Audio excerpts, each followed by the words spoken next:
Thank you for downloading this Brum Radio podcast. For more podcasts, visit brumradio.com. Welcome to the Freak Scene podcast with me, Dave Travis, promoter, photographer, and friend to the stars, some of whom pop into the Brum Radio studios for a chat. If you want to listen to the whole show, which includes the music, then pop along to mixcloud.com/Brum Radio. I'm Dave Travis, and you're listening to Brum Radio, and my guest this week is legendary drummer Paul Apperley. Hello. So you've been around many decades in several bands, but I think you started off, as far as I'm aware, forming the Prefects. Yeah, originally, myself and my brother Alan had a band at school called Odium, which didn't last very long, and it was a bit of a sort of proto-punk thing, as in we were pretty hopeless. And then we tried to form something more substantial, and we put adverts in the paper, got various people applying for a singer and bassist job, one of which was Frank Skinner, the comedian. One was Rob Lloyd. Not his real name. Yeah, Chris Collins, as he was at the time. Rob Lloyd and Nicky Sudden, who went on to his own fame. He applied to be the bassist. Quite a good lineup, really. That was the only three people who actually found us. Yeah, because Frank could have done a support act, couldn't he, as a comedian? Yeah, but he wasn't one at the time. He was just a college kid. Yeah. But he couldn't have it. We tried him out as a singer, and he was quite entertaining to hang around with, to go out drinking with and stuff. But because of being with the spirit of the times, he wouldn't get his hair cut. So no, he wasn't the one for us, at the time. So he didn't play with you at all with the Prefects? Not live, no. We did some rehearsals and wrote a few songs, or tried to get a few songs together, but that was it. And then we tried Rob Lloyd out, kind of lost contact with him, bumped into him again, and he hadn't got a band together, we hadn't got one together, so we thought, well, if no one else wants us, we better get together and sort it out. So we were born. And as they say, the rest is history. A very long history. Because we had Rob and Fliss and Jim from the Nightingales in last year. So I think if you look on Wikipedia, the Nightingales, I think, including the current lineup, have had 25 members. Rob thinks it's probably in the 30s. Yeah, but, I've no idea after I left. No. Well, the Prefects are an interesting band. I mean, I think Going Through the Motions is one of my all-time top 10 singles, really. But you didn't release that while you were together, did you? No, it was didn't release anything while we were together. Didn't record anything. I think that I think it came about because Prefects had done a couple of Peel sessions by then, and because John Peel was interested, and Jeff Travis had wanted to put a record out. And Uncle Jeff, yeah, the Prince of Softies, and he said, "Oh yeah, I'll put a single out." And by then there was no band to actually promote anything. And that's kind of how the Nice Guys came about, because the Prefects had fizzled out. Yeah, there was still a few members hanging around, and I think we were just sort of hanging around.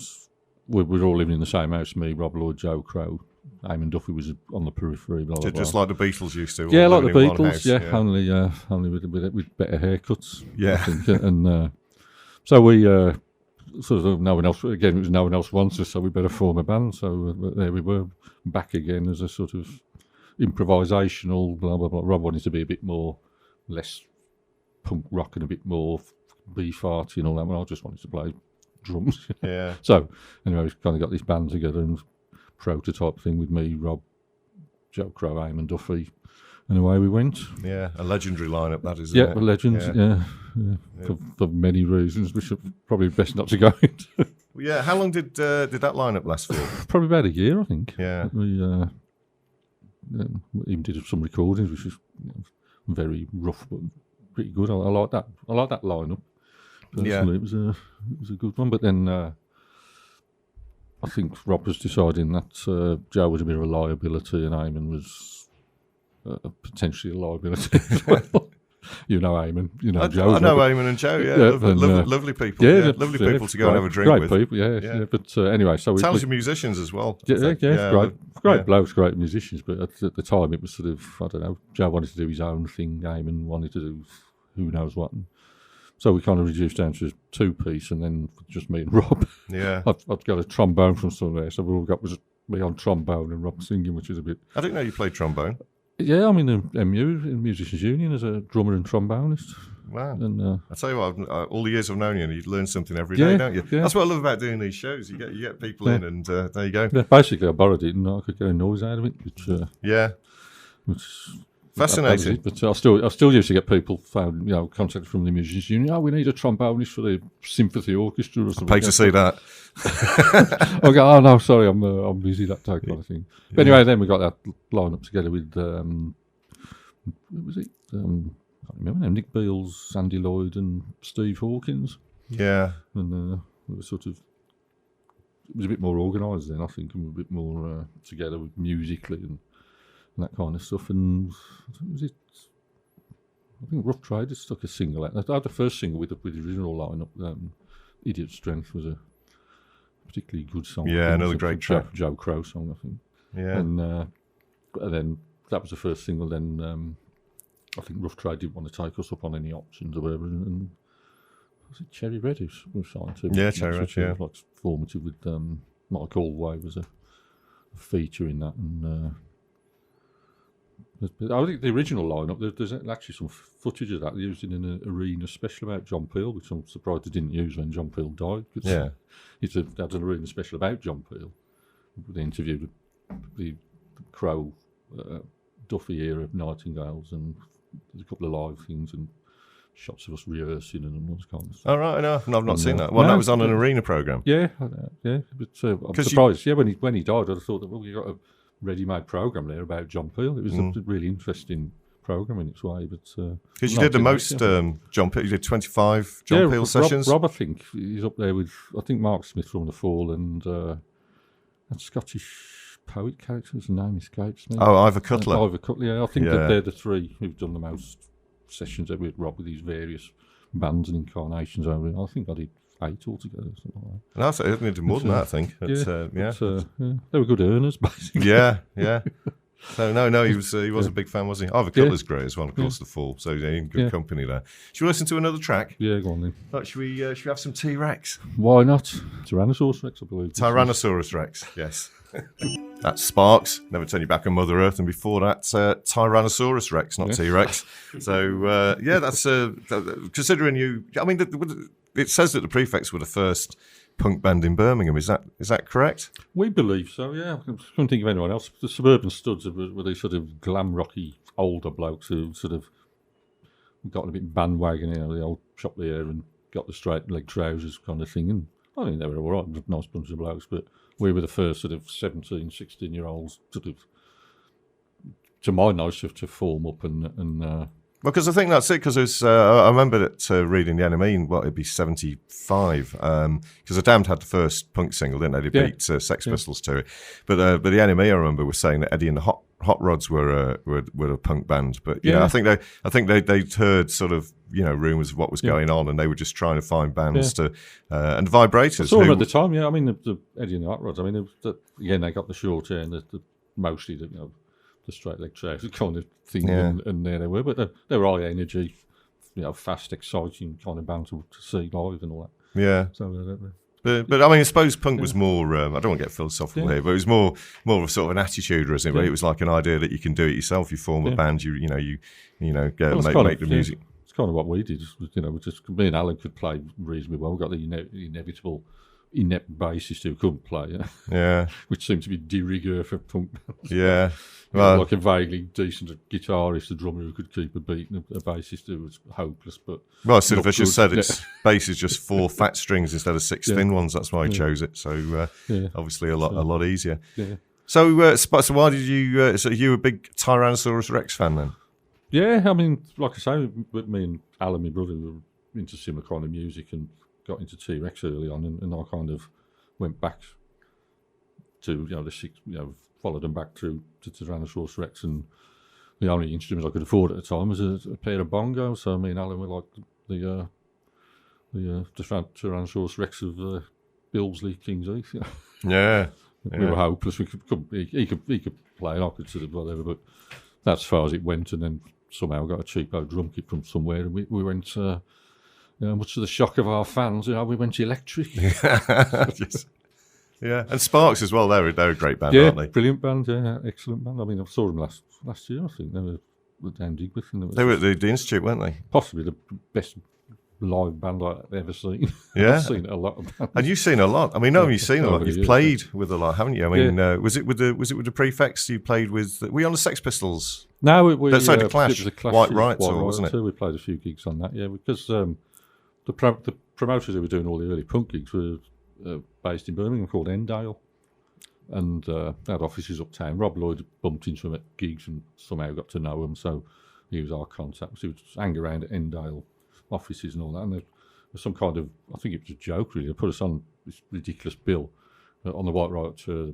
There was the Clash, the Jam, the Buzzcocks, the Subway Sect, and the Slits were the band, but the Slits didn't want to play the big seated venue in London, so they withdrew in some kind of punk protest, which I think was ridiculous. And like Endale thought, here we go, get the Birmingham band on, and there we were, fifth on the bill. This is where John Peel first saw us, apparently. He was at this Rainbow gig, saw us, was impressed with us for some reason. That's a classic gig, though, isn't it? The White Right tour, the Rainbow. Legendary punk gigs ever and all that kind of stuff. And there we were, got paid 50 quid off him. That's a lot of money. Speaking as a promoter, £50 for the first on.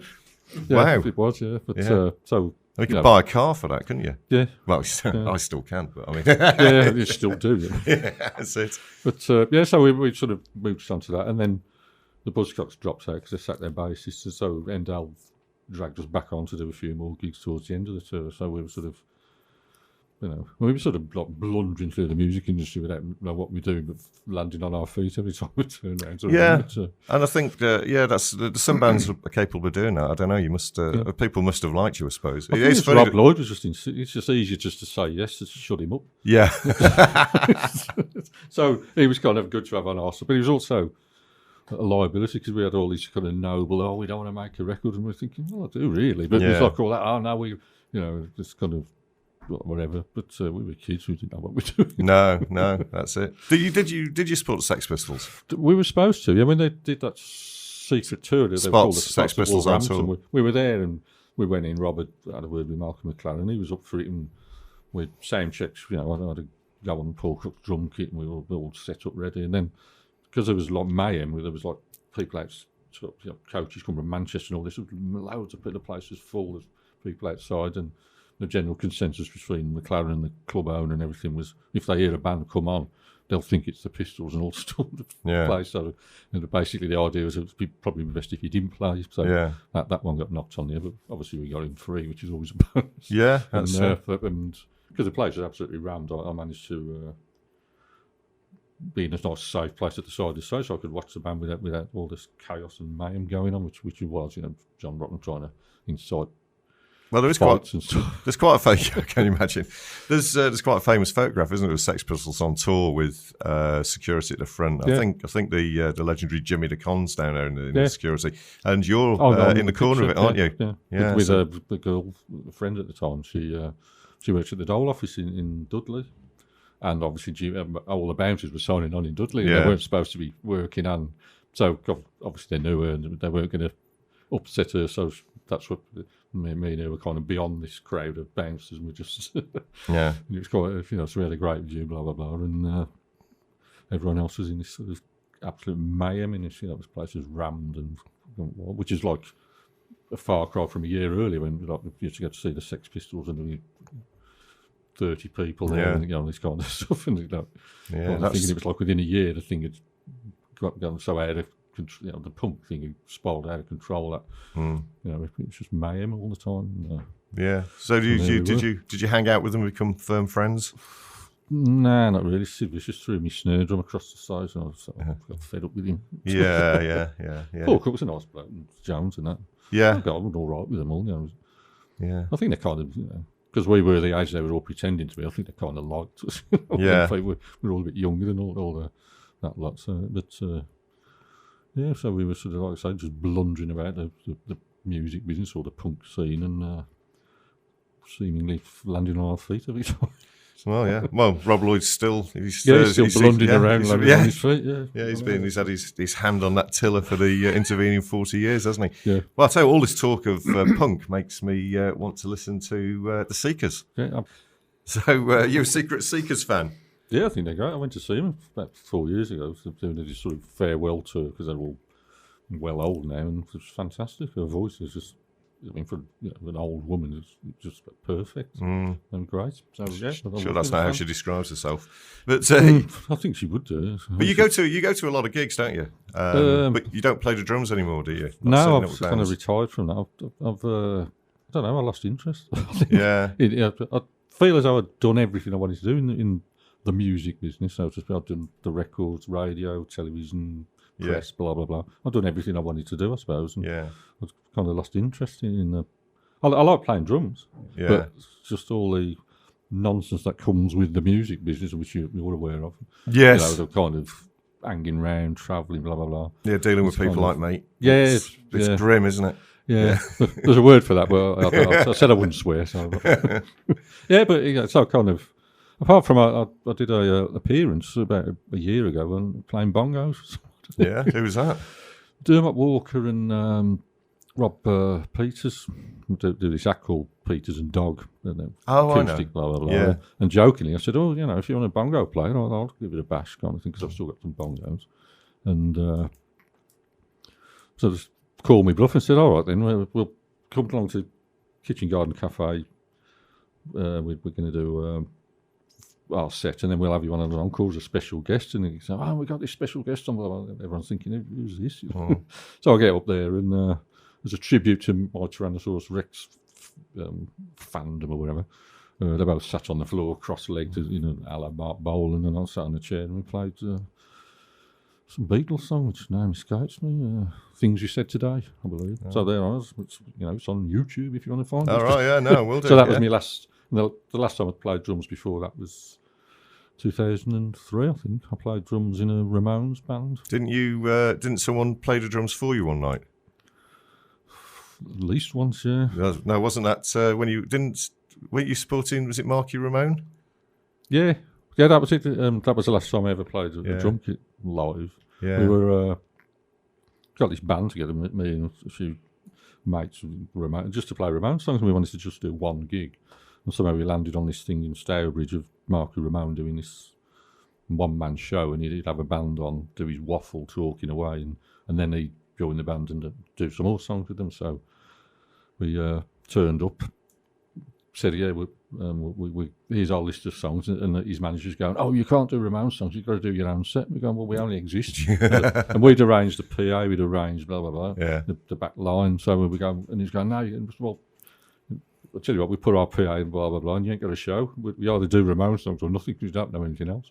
So they relented, and we did. I mean, the place was full. Sam 69 was headlining, bizarrely. All right. But, so we came on stage, blasted into Rockaway Beach, and the place erupted. We just went down a storm, and there was no pressure with the Ramones drummer 10 feet away watching me playing, but it was quite complimentary afterwards. And it was good, and then I got to sit around watching while them lot got to play with Ramone on drums for the second half of the set, and again, that was a good earner, to say the least. But, and that was it. That was me last time ever playing a drum kit. I remember. Because you used to play, obviously, the band that we were both connected with, Box M Dommies, and you played drums with them, didn't you, for many years? Along with ex-members of the Nightingales. They seemed to attract ex-members of the Nightingales, didn't they? Yeah. At the time, it was when I joined, Eamon and Joe were in the band, so it was the three of us again. Yeah.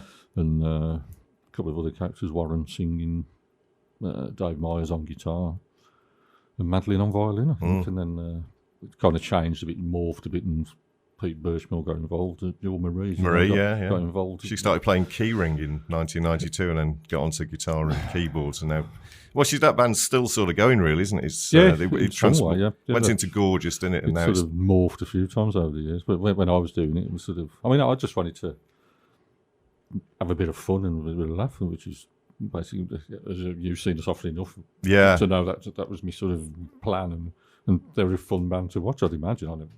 Didn't see when I was in them, but no. I guess no, you didn't see when you were in them. No, it would have been quite difficult, wouldn't it? But no, they were. There was many eventful gigs with Box M Dommies. I think due to the volatile nature of some of the band members. I think there was never a dull moment, was there? No, I think alcohol played a slight part in some of the antics that were going on, but that's nothing new in bands. But No, it's very entertaining. As a bystander, it was very entertaining. It must have been even more entertaining if you were in the band, I suppose. Yeah, it was, yeah. At least I got my own space. I didn't have to stand in a crowd of people. No, that's it. That's the main reason I do stuff. Yeah. And you were stand-up drummer, weren't you, for a lot of that? Only because I didn't have a drum kit at the time, and I thought the easiest thing was just to cobble together a sort of minimal drum kit, and it's easy to transport around, and it's just, cheaper. Yeah, no, I do like stand-up drummers. Sort of cramps a few times. Nick Knox, who sadly passed away this week, was...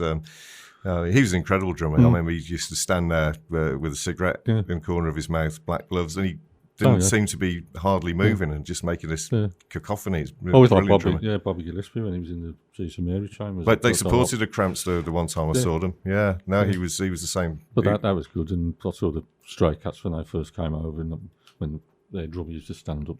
What's his name? Yeah, his name escapes me. Yeah, what's his name? Slim Jim Phantom. That's right. Yeah. But I do enjoy a stand-up drummer. No, definitely. You get seen as well. I mean, the crowd want to see they don't want to see guitarists. They're boring, but they want to see a drummer. Well, it's the thing. The SAS being a drummer, isn't it? In many ways, because you're the one that normally has to drive because you've got all the gear, and then you spend the afternoon setting it up and sound checking it, and then while everyone else is swanning off, you're having to break it all down. So what made you choose that? Was that?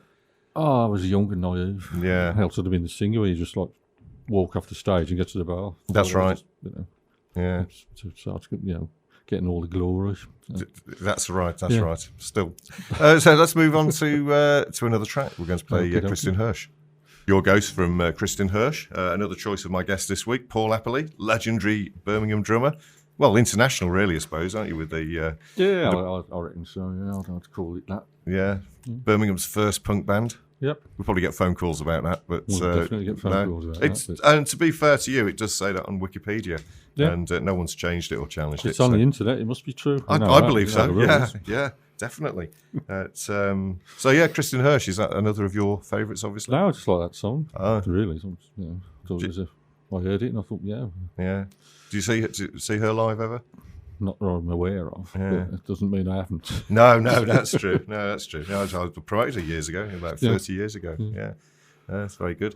So you're not doing any drums now. So you certainly don't get the urge.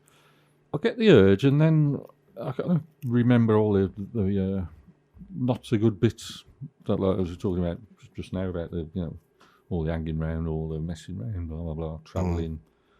I don't know. It's just doesn't interest me anymore. No, it's funny. I think when you're doing, especially a sort of larger gig, when you got like a 6:30, 7 o'clock loading, and all the trucks arrive, and you put in all the PA and the lights, and you think all this effort is for 90 minutes entertainment, really. And then you've got to take it all down again. It takes another 3-4 hours to take it all down. So there is an awful lot of travelling and waiting around, isn't there? But you played, like I say, you played not just with the Clash, and you didn't play with Sex Pistols, but you played with Buzzcocks, and they're one of my favourite bands. They were great. We did a lot of gigs with them. We kind of, we get through the Rob Lloyd connection. He knew Richard Boone, their manager, and kind of thing. And I think we got that Rainbow gig coming up. We'd only played about 2 gigs. One was a party in somebody's living room. That was our debut, and then we played a small gig at a place called Rebecca's. Oh, that was your first proper gig, wasn't it? Yeah, with another local band called Model Mania, who'd try and lay claim to being the first. But I remember a story about that. Didn't you get bottled off? Well, usually, yeah. Yeah. What was that song? There was a song about Birmingham not being such a nice place, and they presumed we were not from Birmingham. It's called. Am I right? It was called Birmingham's a shithole. That's the one. Yeah, that's the word I wasn't trying to avoid using. Yeah, I'm sure we can bleep that out. Yeah, and anyway, so I think some characters took exception to it. Yeah, it's a bunch of UB40s kind of characters. Or there was a few of them people. Yeah. Took exception to it and were throwing things at us. Those glasses shattering off and all this kind of routes. Thought it was part of the course, to be honest, and. So it must be weird though, because you've done like a private party, a gig where you got bottled off, and then you're on the Rainbow. Yeah, no, we did too, because we contacted the Buzzcocks. They were playing locally, and so Rob goes, "Can we do a couple of supports?" Because we were on with the Rainbow. They got bloody hell. Okay, so they let us do a couple of, and somewhere along the line, we sort of, got to know them quite well, and started. They get us on playing, and we toured Scotland with them later in the year, and blah blah. And we played. our first gig at the Electric Circus in Manchester, which is that was a great venue, a legendary venue. Yeah. I mean, that, if you're Birmingham, certainly wasn't, but that place was. Yeah. It was a great place. But anyway, we turned up. We're supporting the Damned. I think the Damned and the Adverts and us and another Endale classic, which involved basically our first access to a rider in the dressing room and free beer. That kind of thing. So obviously, you've taken that battle and run with it, haven't you? Yeah, well, it just seemed like a good idea to me. So it's basically, I think, for at least Alan, the guitarist, had far too much.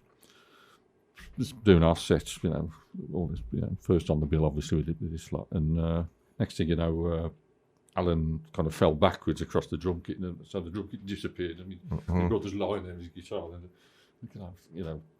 it's going down a storm with the crowd. I must admit, we kind of ended up trying to cobble the drums back together. Alan ended up sitting at the front of the stage, chatting to the crowd while just strumming aimlessly, I think. So where was that? Which venue was that? The Electric Circus. Oh, the Electric Circus. And after that, we became a sort of honorary Manchester band. We became these kind of legends and all this kind of stuff. And they really liked us. And cumulated, is that a word? Finished up with us playing on the last night Electric Circus, the only non-Manchester band who did, which we sort of a good one to do. That's right, yeah, there's that 10-inch album, isn't there? Yeah. You're not on that, are you? We were recorded for it, but again, it was right, we don't want to be on a record, bollocks. Right. Which I think there's pictures of the band on the cover. Yeah. But no, I bought that when it came out. It's a great album. I used to love the Electric Circus. It was a great night. I mean, the Buzzcocks were on. It was Magazine's debut gig. Steel Pulse? No, they were on the the night. There was two nights. Right, there was a two Friday, nights, but the actual last day, because they were obviously they weren't from Manchester, they were a Brummy band as well. But the actual last night, we were the only non-Manchester. It was Warsaw as well, wasn't it? Warsaw, yeah. I borrowed their drum kit, in fact. And they went on to be Joy Division. Yeah. And Patrick the Postman, I think, ended it with this sort of whoever he was, some kind of local poet. Yeah. I suppose it was a bit of a John Cooper Clarke as well, he was there. Was he not on that night? I can't remember. Yeah. To be honest, I mean, it's a long time ago, isn't it? It was a long time. But there was loads of. I mean, there was again another legendary lineup. You got your Joy Division, Buzzcocks Magazine debuting, us somewhere. Yeah. Who else was on there? But it was sort of.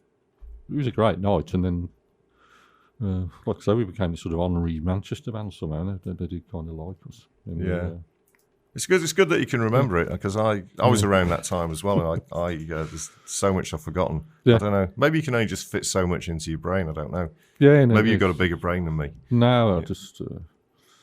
I could be making this up, couldn't I? Yeah, that's true. That's it. Yeah, you're actually my milkman. Yes. No one will come on to that later. Yeah. But no one's sussed it yet, so I think we're okay. No, you're getting away with it. Let's listen to New York Dolls. Yeah. That's Hole with Doll Parts, and before that, Vietnamese Baby from New York Dolls. Two great bands there. And my guest this week is Paul Apperley from the Prefects, Birmingham's first punk band. I'm going to keep saying that because maybe some people aren't aware. And the Nightingales, and of course the legendary Box M Dommies. Who could forget them? Yes, who could? So, did you see New York Dolls? Didn't bits of them play the Hare and Hounds a couple of years ago? Yeah, I've seen various. I've never seen the New York Dolls per se, but I've seen various ones of them over the years. Sylvain played at the Hare and Hounds a couple of years back. Yeah, I couldn't get to that. What was that like? It was good fun. He was just him with the guitar, but it was good. He was a talented bloke and an interesting night. Yeah. So a forerunner of. I mean, a lot of people say forerunner of the punk scene in this country, and it's funny how you can trace it back. Really, I mean, I was quite into MC5 in the sort of mid '70s before the punk started. So but Ramones were a sort of really good act, weren't they? Before, I mean, they were a sort of catalyst for, I suppose, all the punk crowd really when they first came over in summer of '76. Yeah, that was one. Rob Lloyd went to that, I think, and played the Roundhouse in London, and but I bought the LP sort of that summer, '76. I saw the Sex Pistols over, but there was no records. There was nothing. But then the Ramones album had come out, and it was like get that, and it was just sounding like nothing you'd ever heard before. I mean, it sounds very tame now, but at the time it was like flipping heck. This is something new or something whatever. Did you play me a pre-mixed recording of Nevermind the Bollocks some years ago? It's not the same. It's not the same production of the album that came out, is it? Yeah, it was a bootleg. It's sort of semi-official bootleg. I think it was recordings they had, and they sort of preferred it to the original, so they kind of released it as a bootleg. Oh, right, okay. I didn't know it had a release. I thought that was something. Yeah, I think it's been released properly since, but at the time it was it was a bootleg, but I acquired one. I mean, I think it's a superior album to I think it came out of Spunk or something like that, inevitably. Yeah. I think that was the name of the thing, and it was all... Because it's quite different, isn't it, to the finished album? But more like the live acts, to be honest, and more sort of... Yeah. Contrary to all that thing about the Sex Pistols couldn't play. I mean, they were obviously clearly... Jones and Coote were extremely accomplished, weren't they? And Glenn Matlock, I mean, he was great. He was great musicians, but somehow this myth got round that they couldn't play, and it was just ludicrous. No, well, Sid Vicious was learning on the job, wasn't he? Yeah, he was. But he was sort of after the event. I mean, the original lineup, they were great, and it's like, but again, I mean, they were only playing, if you like, just sort of basic, rock and roll, but it was just the whole attitude and everything that was going on when you saw him live. It was like, this is brilliant. So I wasn't in Birmingham in 75, 76, 77. So what was the punk scene like then? I mean, so the places that I went to Manchester, Liverpool, Chester, and it seems to be in all those places there was probably a little hardcore, maybe only, even in the big cities, only 20, 30, 40 people are actually, dressing the part, and everybody else, like myself as well, had shoulder-length hair and flared trousers, and so that if I used to take photos for the music press, and just occasionally take a photo of the audience, and pretty much all the audience looked normal, like me. Do you know what I mean? And there'd be a little group of. I mean, was it the same in Birmingham? That was the same. I mean, it was very minimal. I mean, there was only in '76. I'd say there was only 4 punk gigs ever, and I'd say that was 2 times the Sex Pistols played. The Clash played once at the 2 gigs at Barbarella's, Pistols, the Clash, and Patti Smith played at the Odeon with the Stranglers supporting, and that was the only gigs I remember that year. There was no other. Yeah. And that's like 4 gigs, and it was like minimal, like you say, just a bunch of people. There was a few like DJ Wilson and his mates were all. Mark Wilson. They'd been to McLaren's shop in London and got some of the clothes. Yeah, he's a trendsetter, wasn't he? Yeah, he was. He leads the field. Yeah, he's like a god. Yeah, a god, sartorial god. Yeah, and I've seen photos. Because Mark has got. I don't want to talk about him too much because I don't want to get big-headed. Can we talk about anything else? Let's talk about what you're having for lunch. But no, he's got some quite interesting photos, hasn't he? I think he took some photos of the Sex Pistols and the crowd and stuff. Yeah, he did. He took some of those early gigs at the Pistols and the Clash gigs at the Barbarellas, Bogarts, whatever. And it's quite rare because people didn't have cameras. No. I mean, I did because like I say, I took photos. I wish I'd had a camera. These days, everyone takes photos of everything. They film it on your phone. I mean, it's just So consequently, I mean, the scene was very small to say the least. You just see the same people at the whatever things, but there wasn't much going on. No. Really. And then when that Bill Grundy thing happened in the December of that year, and it all kind of took off, then. We sort of morphed within a year of being like nothing to growing and growing. And by the summer of '77, it was everywhere, and it was like our little secret for '76, and then it became public knowledge in '77. It was sort of the Bill Grundy thing really exploded, didn't it? But they weren't supposed to be. It was supposed to be Freddie Mercury, wasn't it? And he had a toothache, I believe, and so they EMI. They were both on EMI, and they put forward this new band that they had, who'd apparently been drinking while they were rehearsing all afternoon. So what could possibly go wrong? Yeah, I know, yeah. Bands and drinking, so it's always a good combination, I think. Yeah, and live TV. Live TV. Yeah, but I mean, that got out of hand. It was just ridiculous. The furore the next day, I remember all that, and it's just sort of... Different times, though. I mean, if that happened now, no one would bat an eyelid, would they, really? No. Yeah, it'd just be, even at tea time, really, there might be a flurry of complaints. But also, weren't some of the switchboard was swamped, so... Yeah. I believe that some of the people ringing in to complain got patched through to the green room where the Sex Pistols were sitting and carrying on drinking. Yeah, so they were answering the phone for their own complaints. Yes, that's right, yeah. And then causing more complaints by their replies. That's right. So, it didn't pan out so well for Bill Grundy, did it? No, his career's kind of finished there. Yeah, it did really, but it's interesting, yeah. But much like yours will probably finish today. Yeah, that's it. Once I get going late. That's right. So let's have some more music. We're going to it's somebody else that we both know, Zodiac Mind Warp and the Love Reaction. That's Zodiac Mind Warp and Prime Mover, and a tiny bit at the end of our conversation. conversation there between the song as well. So, which you don't want to know. No, that's right. No, we really don't want to know that one. So, great band. I promoted them in the 80s. They're a great band and a lot of fun as well, really. Yeah, I thought that. Yeah, so, I met Zodiac when compared tattoos and that kind of thing. Oh, right, yeah. When was that? God knows. Yeah. Can't remember. It's some years well you're against. I think the Bitter Tears are on with them and I'll win along. So Bitter Tears, yeah. That's another. That's Pete Birchmore, who was in the Nightingales and Boxham Dommies. Yeah. It's like the rock family tree, isn't it? Really? Yeah. I wouldn't fancy drawing it out though. No, normally. No. But or living it again. So again, or living through it again. So what? So the punk scene was quite small. Talk about the punk scene in the 70s. So then it just exploded. So certainly it did in Manchester and Liverpool. Yeah, same. I mean, that's the way it's appeared everywhere. You know, every town seems to have like that small amount at first, and then suddenly it exploded, and it was just everywhere. And it just became sort of to my insular way. I mean, I presume there's still people low. You know, most of the country wasn't into it, but because I was only going to punk type gigs and them kind of venues, everyone looked like they were all into it. Yeah. So, but there was loads more people, and it was more of a scene. And that's when the sort of uniformity started coming in with all the inevitable leather jackets, and everyone wanted to look like Sid Vicious or this, that, and the other. And it did get a bit sort of uniform. Towards the end of '77, I was kind of losing interest in it in a way, and sort of thinking I wanted to do something that wasn't. You know, I still liked all the music, this, that, and the other, but I just felt it was morphed into this sort of like a fashion scene. You know, with everyone looking the same by 78, 79. Well, I used to get my clothes from Oxfam, which in those days you could get a really nice. You used to get like an evening jacket, 50p, or you could have. I hilariously had a tail coat. Which I paid 50p for. Still got it, haven't you? Yeah, still it's good wear. I mean, it's quality gear, I tell you, because those would be clothes from the probably 40s, 50s, and at latest the 60s. But you could just go and kit yourself out for £1, really, from Oxfam. If you were mean, I was never going to buy leather jackets and stuff like that. But I remember I was at art school in Chester, and we used to have parties in our house, and the sort of 20 or 30 Chester proper punks always used to tag along and come to. They were a lovely bunch, but they never brought any beer, and they just come because we used to make home brew so that they could have a drink, which was really. We put far too much sugar in it. I don't know what the strength of it was, but after one party, I said, "Look, we've got a party in a couple of weeks' time. Can you try and bring some booze?"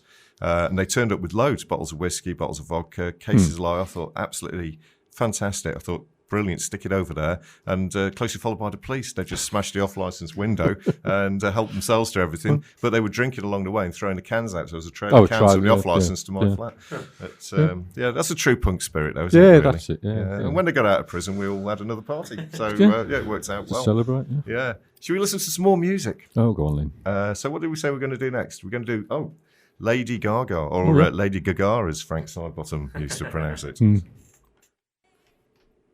That's Lady Gaga and Born This Way. So that's again, probably not. A lot of people might not think that was one of your favourite tracks. Yeah, but you've got a wide. I've got a wide repertoire of mostly female artists. It seems. Yes. Somehow I don't know how that happened. Yeah, no, we've got quite a lot to come up, haven't we? There's some classics. I think we're going to do the next one. I think we're going to do is Kylie Minogue. You've seen her a few times, haven't you? Oh yeah, over the years. I saw her in a small club in Manchester only in March this year. Yeah, so that was quite interesting. How big was that? Was that about 400 or 500? 500, I think. 500. Just a couple of special gigs she did for the hardcore for fans. The hardcore fan, ex-punk drummers and hardcore fans. Was it? So what venue was that in Manchester? Is that a new one? The Gorilla Cafe or something? Gorilla, not the Gorilla Cafe in Kings. No. The place in Manchester. It was a nice place. Yeah. Small, it was sort of like Hare and Hounds, big room size venue, basically.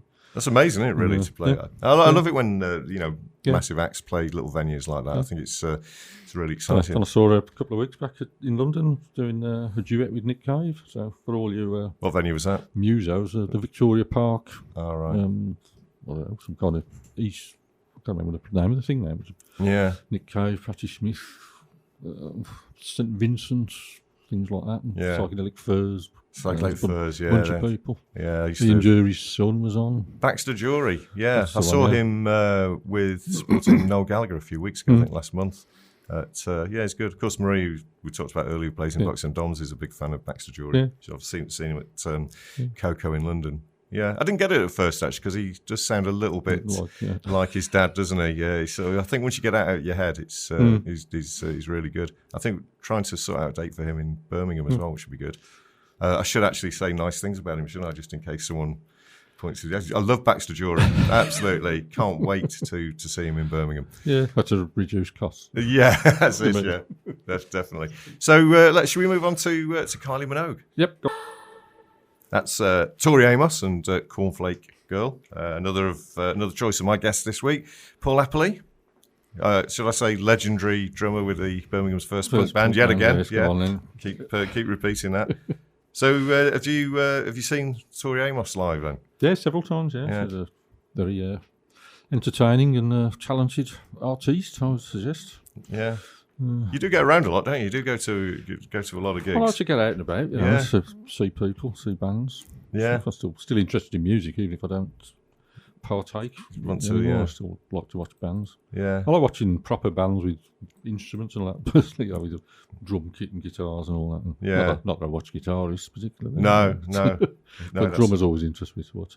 Yeah, that's it. I suppose it must be you got a professional interest in it. Yeah, well, a professional eye. Yeah, right. They got a trombonist as well, that's a bonus. Yeah.